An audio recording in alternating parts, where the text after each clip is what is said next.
একটা local football টুর্নামেন্টের final match যেখানে প্রাইজ মানি একটা মোটরসাইকেল এবং ফ্রিজ, সেটা দেখার জন্যই আমরা যাচ্ছি ডক্টর খন্দকার গোলাম হোসেন স্মৃতি bike cup football tournament final match দেখতে। ফাইনাল শুরু হওয়ার 3 ঘন্টা আগে আমরা রওনা দিয়ে দিই উস্তাদদের সাথে নিয়ে। বাই দ্য ওয়ে, আজকের ম্যাচে দুইটা finalist team Charipara Barobaria football academy Dhamrai, Ekra Smriti football academy Manikganj. আমাদের ইনভাইট করেছিল Charipara Barobaria football academy Dhamrai. Final ম্যাচটি অনুষ্ঠিত হয় শোলধারা বোরবাজার মানিকগঞ্জ। ইয়েলো জার্সি পরা player Ekra Smriti football academy Manikganj, white কালারের জার্সি পরা player Charipara Barobaria football academy Dhamrai. ম্যাচের শুরুর দিকে একরা স্মৃতি ফুটবল একাডেমি ভালোই চান্স ক্রিয়েট করে। অপরদিকে ম্যাচের শুরুর দিকে চারিপাড়া বারোবাড়িয়া ফুটবল একাডেমি নরবরে অবস্থান করে।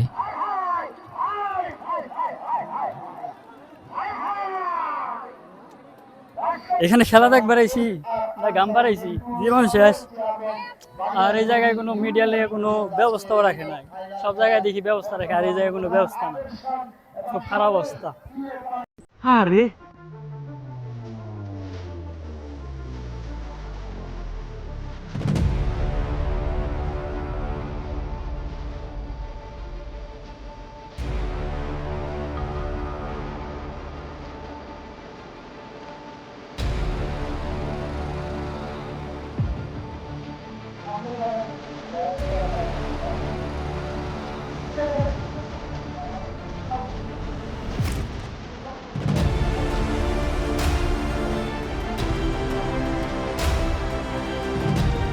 আমাদের ব্যাড লাক হচ্ছে আমরা ভালো কোনো পজিশনে দাঁড়িয়ে খেলাটা উপভোগ করতে পারিনি। খেলার ফার্স্ট হাফ টাইমে একরা স্মৃতি ফুটবল একাডেমি মানিকগঞ্জ দুইটা গোল বারে ঢুকায়, আমরা ক্যামেরায় বন্দি করতে পারিনি সুন্দর মুহূর্তটাকে। স্কোর দিয়ে দাঁড়ায় 2-0। চারিপাড়া বারোবাড়িয়া ফুটবল একাডেমি ধামরাই লিডে আসতে হলে দিতে হবে 2 গোল।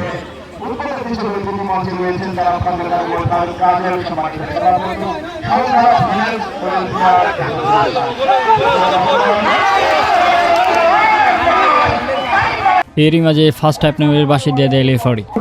ফার্স্ট হাফ টাইমে মানিকগঞ্জ 2টা দিল এবং আমরা একটা দিতে পারি না। দেখা যাক কে আজকের ম্যাচের উইন হয়। ফার্স্ট হাফ টাইমের পর চারিপাড়া বারোবাড়িয়া ফুটবল একাডেমি ভালোই বল চান্স ক্রিয়েট করে। অপরদিকে যদি আমরা লক্ষ্য করি একরা স্মৃতি ফুটবল একাডেমি মানিকগঞ্জ তেমন একটা বল চান্স ক্রিয়েট করতে পারে না।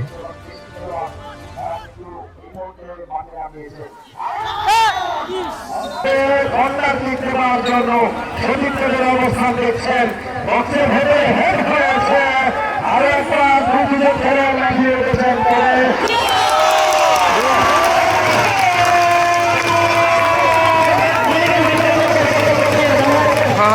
হাফ টাইমের পর ধামরাই একটা গোল দিল, 2-1 সমতায় রইল।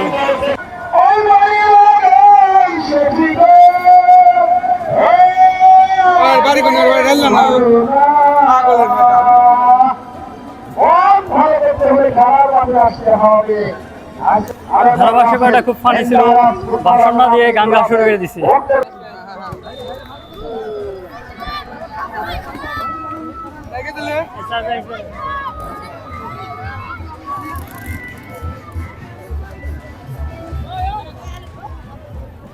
আজকের ম্যাচের উইন হয়ে গেল মানিকগঞ্জ আর ধামরাই হেরে গেল।